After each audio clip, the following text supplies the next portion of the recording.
Season's greetings from the Pic-a-Flic podcast. As this is an unserious show, what we would like to do for you right now is to present to you a very unserious reading of 'Twas the Night Before Christmas, not by the Western Wonder, but by his brother, the Eastern Wonder. Please give him a warm welcome. Thank you. I appreciate that. Thank you. 'Twas the night before Christmas, when all through the house not a creature was stirring, not even a mouse. The stockings were hung by the chimney with care in hopes that St. Nicholas soon would be there. The children were nestled all snug in their beds, while visions of sugar plums danced in their heads. And Mama in her kerchief and I in my cap had just settled our brains for a long winter's nap. When out of the lawn there arose such a clatter, I sprang from my bed to see what was the matter. Away to the window I flew like a flash, tore open the shutters and threw up the sash. The moon on the breast of the new-fallen snow gave a luster of midday to objects below, when what to my wondering eyes did appear but a miniature sleigh and 8 tiny reindeer. Probably the ones that ran over Grandma the other day, but that's besides the point. Grandma not mad, Grandma just hurt. I'm hurt. With a little old driver so lively and quick, I knew in the moment he must be St. Nick. More rapid than eagles his coursers they came, and he whistled and shouted and called them by name. Now Dasher, now Dancer, now Prancer and Vixen, on Comet, on Cupid, on Donder and Blitzen, to the top of the porch, to the top of the wall, now dash away all. As leaves that before the wild hurricane fly, when they meet with an obstacle mount to the sky, so up to the housetop the coursers they flew, with the sleigh full of toys and St. Nicholas too. And then, in a twinkling, I heard on the roof the prancing and pawing of each little hoof. As I drew in my head and what was turning around, down the chimney St. Nicholas came with a bound. He was dressed all in fur from his head to his foot, and his clothes were all tarnished with ashes and soot. A bundle of toys he had flung in his back, and he looked like a peddler just opening his pack. His eyes, how they twinkled, his dimples, how merry. His cheeks were like roses, his nose like a cherry. His droll little mouth was drawn up like a bow, and the beard on his chin was as white as the snow. The stump of a pipe he held right in his teeth, and the smoke it encircled his head like a wreath. He had a broad face and a little round belly that shook when he laughed like a bowl full of jelly. He was chumpy and plump, a right jolly old elf, and I laughed when I saw him in spite of myself. A wink of his eye and a twist of his head soon gave me to know I had nothing to dread.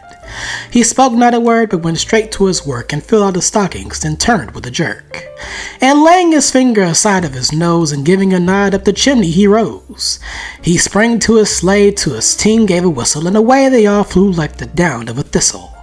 But I heard him exclaim ere he drove out of sight, Happy Christmas to all, and to all a good night. Ho, ho, ho, ho, ho. Once again, let's hear it for the Eastern Wonder, the brother of the Western Wonder. Wait, hey, no clapping, just snapping, this is poetry. Now back to your regularly scheduled programming.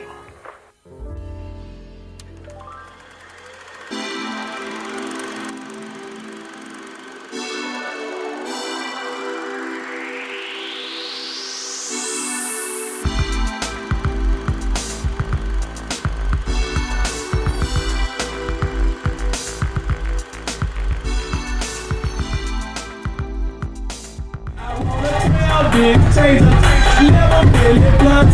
Big bang gold, God save the taste. Go T7, well, these are 6, Piper, 5, fresh gold chain. Whoops, I didn't hear you guys coming in there. Season's greetings and welcome to the Pic-a-Flic podcast, a show where I, your host, the Western Wonder, covers a variety of film and TV, both old and new, the best way that I know how. I'm very excited to get into this episode's review as I'll be covering the film Last Holiday, one of my comfort movies to watch during the holiday season, especially when I've yet to feel merry or jolly. Here are some interesting tidbits about the movie that you may not know. This is loosely based off of a British film of the same name that was made back in the 50s, but with the lead character's genders reversed. Before Queen Latifah was considered for the role, the late John Candy was set to play the lead before his untimely death in 1994, with Carl Reiner originally set to direct him in the project. Eventually, Latifah's agent suggested that they revise the project with her in the lead, and the rest is history. The film was directed by Wayne Wang, who previously directed such titles as The Joy Luck Club, The Center of the World starring Peter Sarsgaard, and the rom-com Made in Manhattan starring Ralph Fiennes and Jennifer Lopez. Upon its release in January 2006, the critical reception for Last Holiday was mixed, but Queen Latifah received universal acclaim while the box office returns were underwhelming, grossing approximately $43.3 million worldwide against a budget of $45 million. With these small stats aside, let's get into the storyline of Last Holiday. Queen Latifah plays Georgia Bird, a reserved, good-natured, and sweet department store saleswoman who has a strong love of cooking. In fact, one of her favorite hobbies to do is to watch one of her favorite chefs, Emerald Lagasse, while making her favorite dishes that he makes. I must say that it's really comforting watching her cooking a slice of life kind of way. Meanwhile, the kid from the first Big Mama's House movie is in her kitchen snooping around her cabinets and discovers her Book of Possibilities scrapbook, where she has pictures of her and a particular fella that ladies love, and he goes by the name of LL Cool J, who in this movie plays Sean, a co-worker of George's that she's interested in. And given the chemistry between the two in certain scenes, the feeling is likely mutual, except that both parties don't know how to approach each other. Just an idea. He's a real guy. Why are you snooping around my stuff anyway? So what's his name? Who? None of your business. Tell you what his name is. His name is Lucky Motherfucker. What? I know you might as well go ahead and leave my house now if you're gonna be using that kind of language. I'm sorry, but short of you telling me his name, I don't know anything better to call him. His name is Sean. Sean Williams. Sean Williams, huh? And you better not say anything to anybody. All right. One of their romantical interactions ends up with Georgia bumping her head, temporarily knocking her out. Upon waking, she finds Sean seducing her in an extremely over-the-top fashion, but quickly realizes that she's dreaming as the doctor wakes her. Do you understand the words that are coming out of my mouth? Georgia is immediately taken over for a CT scan for her head, and it's revealed by the physician of the name of Dr. Gupta that she has a rare terminal brain disorder called Lampington's disease, which is not real, and sadly has a few weeks left to live. After unsuccessfully using her HMO to cover the cost for a potential operation, Georgia decides to quit her job, in which her snooty boss fails to make her change her mind by mentioning that her cookware section is one of the better selling areas in the store, and takes out her asses in bonds. Later, Georgia heads off to church where, in a thinly veiled mental breakdown, has a venting session with the big man upstairs, begging him for answers as to why her life is going the way it's been going.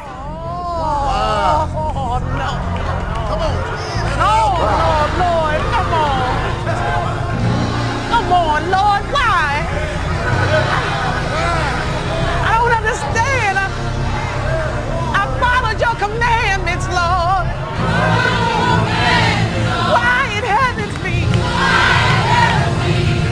I never slept around, even though my sister did. Why it happens me, Lord? I never cussed my boss or nothing like that. Why it happens me, Lord?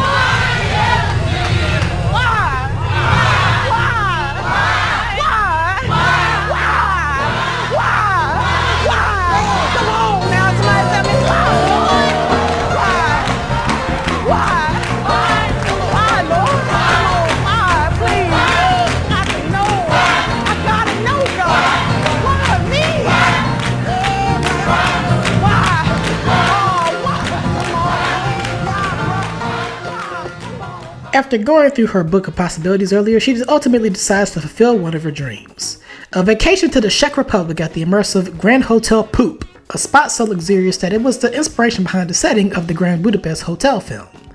Of course, this plan, as well as her diagnosis, makes her pass on tickets to a basketball game from Sean. Nonetheless, Georgia plans to live her final weeks with free will and confidence, and that starts with her standing up for herself against pestering airplane folk. I'm gonna tell you what the problem is. This greedy airline put all these seats so close together just so they can make more money. All right? Now, I'm not flying all the way to Prague with some stranger in my lap. I know that's right. That's a big boy. That's a big old man right there. I can't look at him. Had you chosen to fly first class instead of economy, you would have had plenty of room in one of our cocoons. How much is it?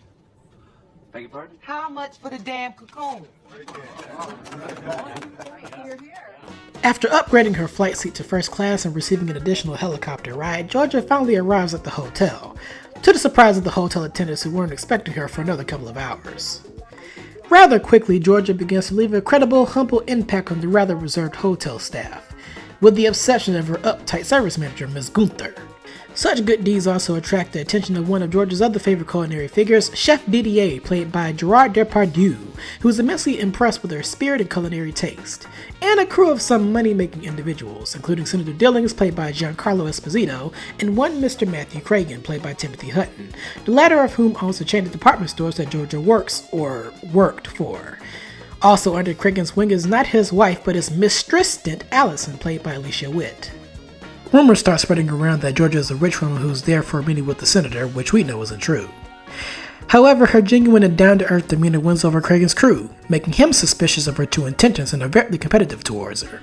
During her stay at the hotel, she absorbs the calming aura of the local spa, or mostly calming as one masseuse gets a bit aggressive to the point where Georgia had her shouted to say for her. No, Kelly Clarkson! And also partakes in other activities, including snowboarding, which ends up with her colliding with Cragen until he lands flat in his face. Base jumping, which ends up with Cragen backing out of the challenge, citing a technical hiccup. Right. And casino roulette, where she wins a big prize, a sign of good luck for sure.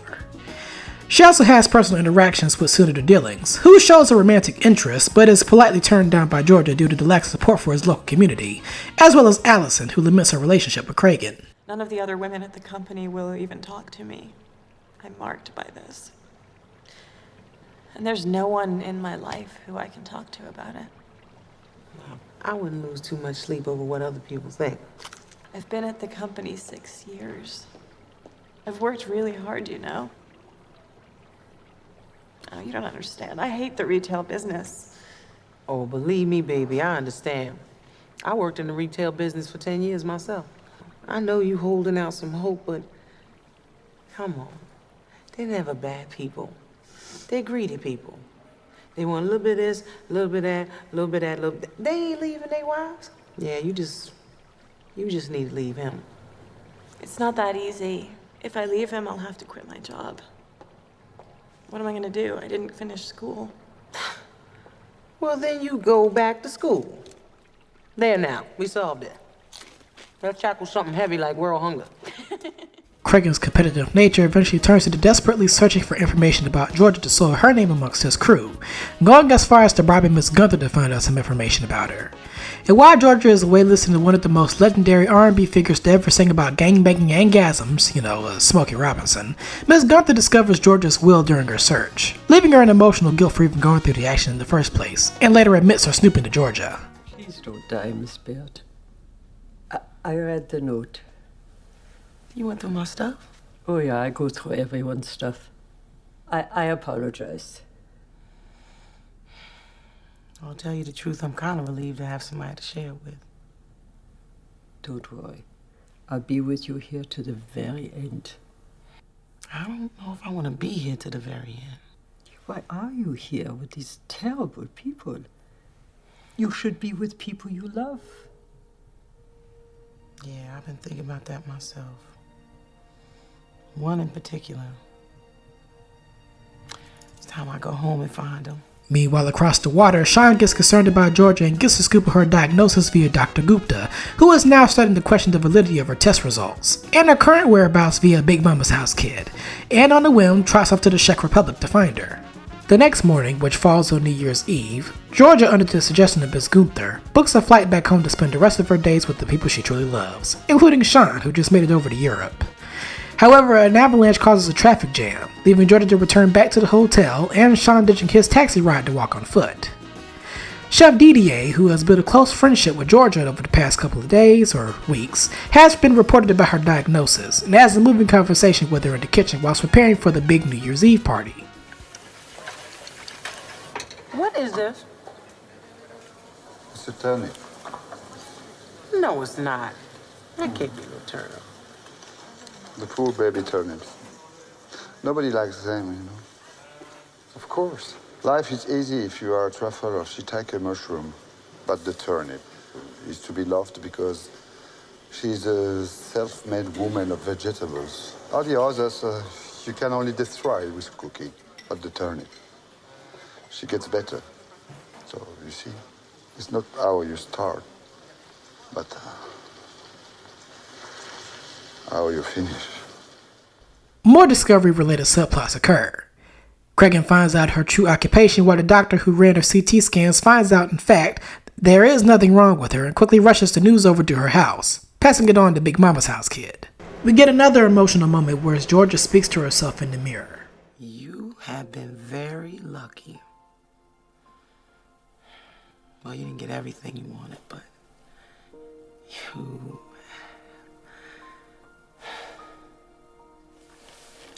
Next time, we'll do things different. We will laugh more, we'll love more, we'll see the world. We just won't be so afraid.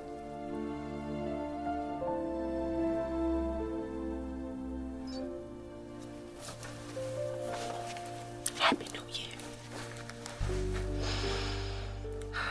Later, during the dinner, Cregan attempts to upstage Georgia by revealing that she worked for him, and Georgia finally reveals her diagnosis to his group, which leads to everyone, including Allison, who breaks up with him, to leave him alone as the clock strikes midnight.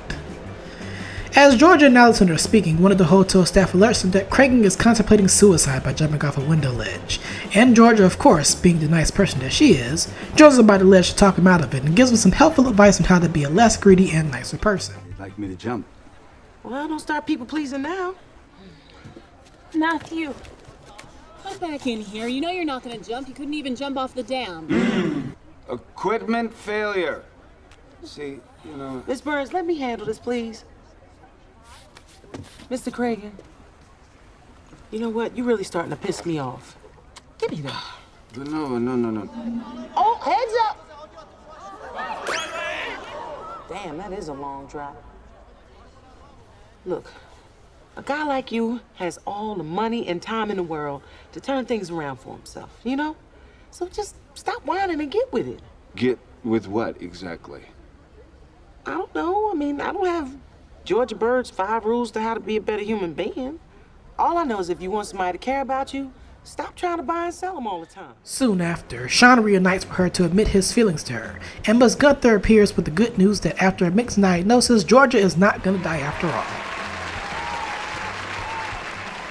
The story ends on a good note for Georgia as she and Sean, now a couple, opens up a brand new restaurant named Georgia's Joint, and the grand opening is attended by family and friends, including Chef DDA and Emerald Lagasse.